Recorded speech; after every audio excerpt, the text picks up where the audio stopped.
বেড়াটা দিছে কোন জায়গায় আমরা যেটা হালটের মধ্যে নাকি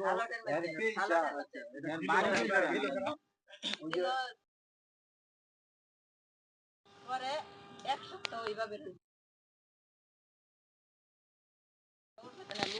লোক আসলে হাইতেলে আইসা বললো যে ই হয়েছে এই ঘর যদি না খাবার দেয় তাহলে এই জায়গায় আর কোনো ঘর থাকবো না, এই জায়গায় আর কোনো ঘর থাকবো না, সব ঘর ভাঙচুর করে আলাই দেবো। এই বাড়ি তোর এটা বাপের সম্পদ, এই বাড়ি তোর বাপের সম্পদ, দেখ কি করে দেয় বেক হয় না বাড়ি ঘর সব ভেঙে দেয়।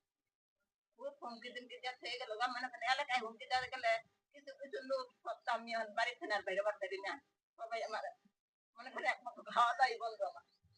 পরে তারপর কাছে নিয়ে গেল, পরে আবার এদিন প্রশাসনের লোক এসে একটা কাজ নামে তাদের দিয়ে গেছে হয়ে যাওয়া মাত্র মনে করেন সেই সময়ের মধ্যে হাইতালি আসছে, হাইতালি আসছে বাড়ি ঘর দেখা সবার এই করে ওর সাথে ওর অভিযোগের লোক সবার এই নারী নিয়ে ভাঙ বাড়ি ঘর সব ভাঙ্গে হালাইছে।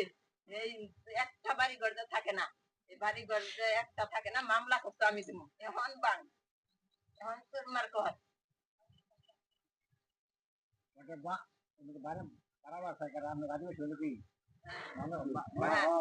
আদিবাসী লোক এই যে এই যে বিল্ডিংটা না দাদা, এই বিল্ডিং এর এখানে 4% কিনছে, এটা বিপির জন্য রেকর্ডে থেকে বিপিতে রেকর্ড 4% কিনছে। আর ওইখানে ওই জগ বাড়ি টাকাও আছে, ধনী মানুষ মোটামুটি চলে, এরা এইখানে জমি কিনছে, কেনার পরে হাইতালি নানা সুভাষ মামা আর কুমার মামা এরা বাধা দিলে শূন্য ন। পরে জিজ্ঞাসা সঞ্জয় রে, আমি তখন মোটর সাইকেলে যাই আমার কাজে, জিজ্ঞাসা তুমি কি খাস কিনছো? সঞ্জয় কয় না আমি খাস কিনি নাই। তোমার রেকর্ড কোন পর্যন্ত? রেকর্ড এই পর্যন্ত, ফুটি পর্যন্ত। তাহলে তুমি এই পর্যন্ত কাজ করবা, খাসে আইসো না। এটা হাইতালি নানা, কুমার মামা, সুভাষ মামা তিনজনে বলছে।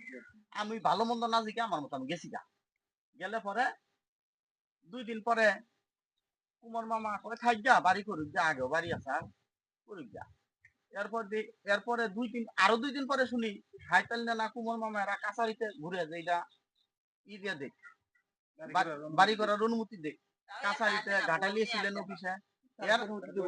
এর আগে বুঝছেন ভাই, এর আগে আবার সুভাষ মামা ওই যে অজিতা সাঙ্গ জয়েন্ট সাই সভাপতি অজিত, ওরা তো ভূমি নিয়ে কাজ করে, হ্যাঁ জয়েন্ট সাইলো ভূমি নিয়ে কাজ করে। এই অজিত আর সুভাষ মামা এসিলেন অফিসে কমপ্লেন করছে, ওই টিউন অফিসে কমপ্লেন করছে। করার পরে ওনারা নাই পাইছে যে আপনি তো ছিলেন পেছারাটার, হ্যাঁ মাহবুব ভাই লোক নিয়ে এসে 3 দিন না করছে যে ওইটার কাগজ দেয়া বাড়ি করবেন আর এই ঘরটা ভাঙিয়ে দেয়। ওরা ভাঙে নেই, সময় দিছে। পরে তারপরের কাহিনী হলো এই যে হামকি দুমকি এইটা শুনলাম যে সেদিন কাইছি ভাই এরা খুব হামকি দুমকি